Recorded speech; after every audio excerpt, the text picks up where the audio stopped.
People are quick to toss about superlatives when talking about any number of things. Football players, cheeseburgers, and especially cars. Like the car I'm driving now. It's a 2001 Acura Integra Type R.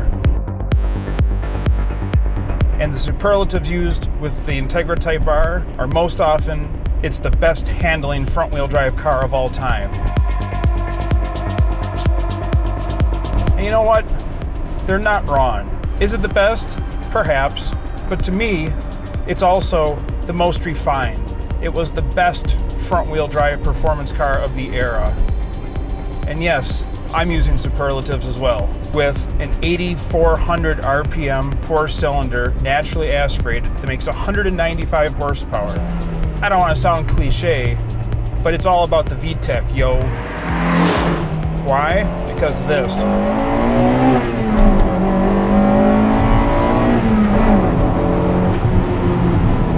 Come on. If you like cars at all, you gotta love that.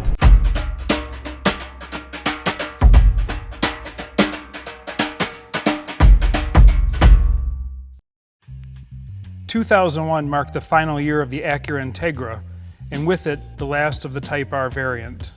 The Integra is highly regarded for both its luxury appeal and its performance prowess, and the Type R even more so. In 2015, values for an Integra Type R were affordable. A number 2 excellent condition example was valued at $24,000, while one in number 4 fair condition could be had for around $10,000. But the market has shifted towards valuing the unmodified and gently used examples.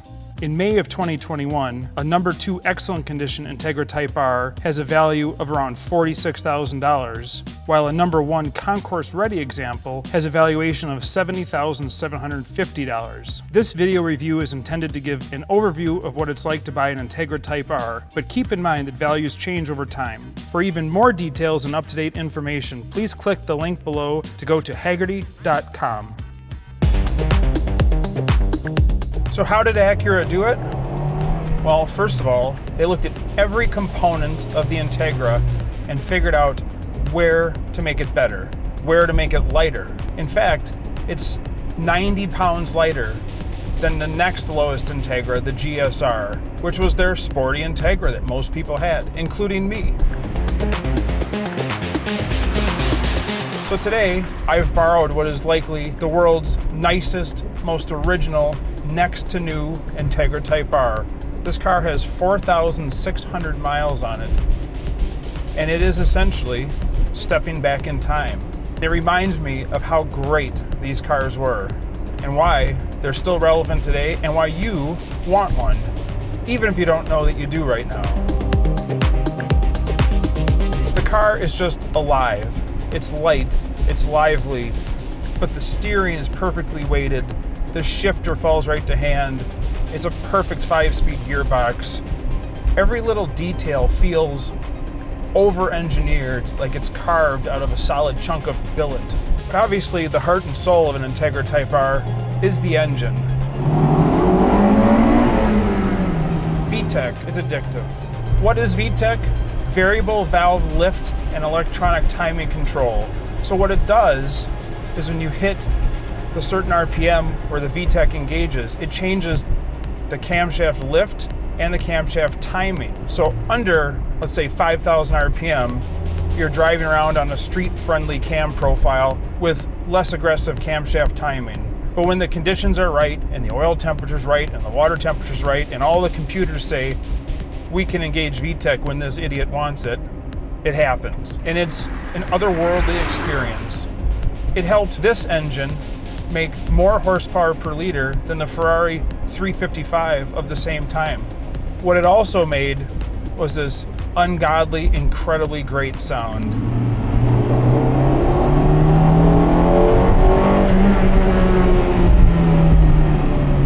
I mean, come on. An 8,400 RPM four-cylinder, naturally aspirated, 195 horsepower, in a lightweight car with all the right stuff, you gotta try one.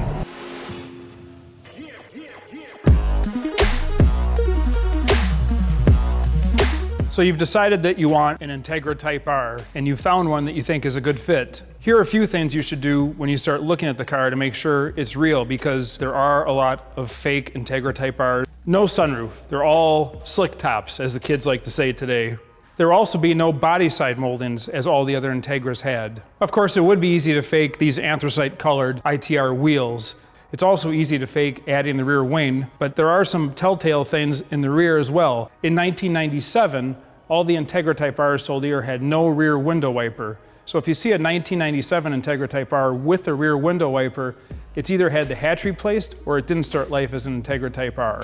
As with any car of this era, there are also US mandated VIN decals on all the panels. So you want to look inside the doors and the rear quarter panels and under the hood, the front fenders, underside of the hood, usually the core support, and make sure it has all these VIN decals present.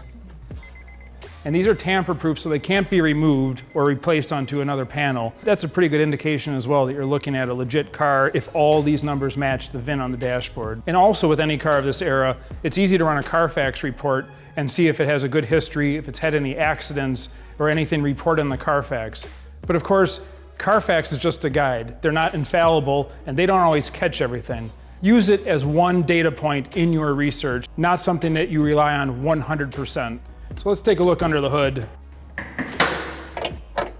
Always look for the specific ITR parts, such as the strut tower brace, and obviously the B18 C5 engine, which is the US spec Integra Type R power plant. As you can see on the cam cover, VTEC, but we've talked a lot about that already. Most of these cars, however, have either led a hard life or a lot of them have fallen prey to theft.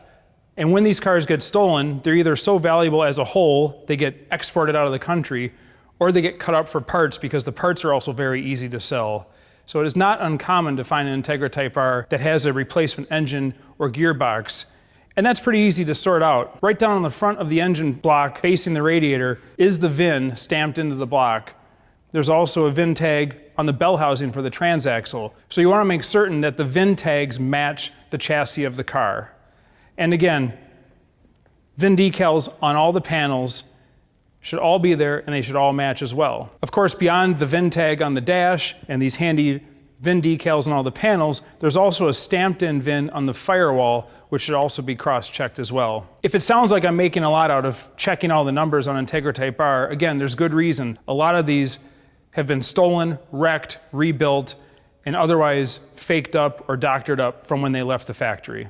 In the hatch area, there are also some specific Integra Type R bits that you should look for as well. The rear strut tower brace here, and there's another cross brace added at the rear of the cargo compartment. These are little special bits that Honda made to stiffen the chassis up that obviously work brilliantly. Yes, they can be added, but if they're missing, that indicates a problem.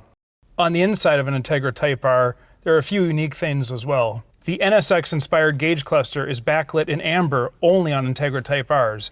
So as you can see, when it's lit up, you get this amber glow that's not in other Integras. The seats have the Alcantara bolsters with the red stitching. There's a special shift knob. There's this faux carbon fiber trim around here. But importantly, there's also an Integra Type R build sequence number on the center console lid. So if the Integra Type R you're looking at has been stolen, odds are they took this bit as well.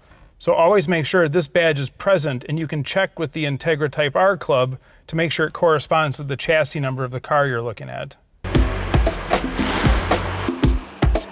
Only Integra Type R's had 5-lug wheels, so if it doesn't have 5 lugs on the wheels, you should ask why.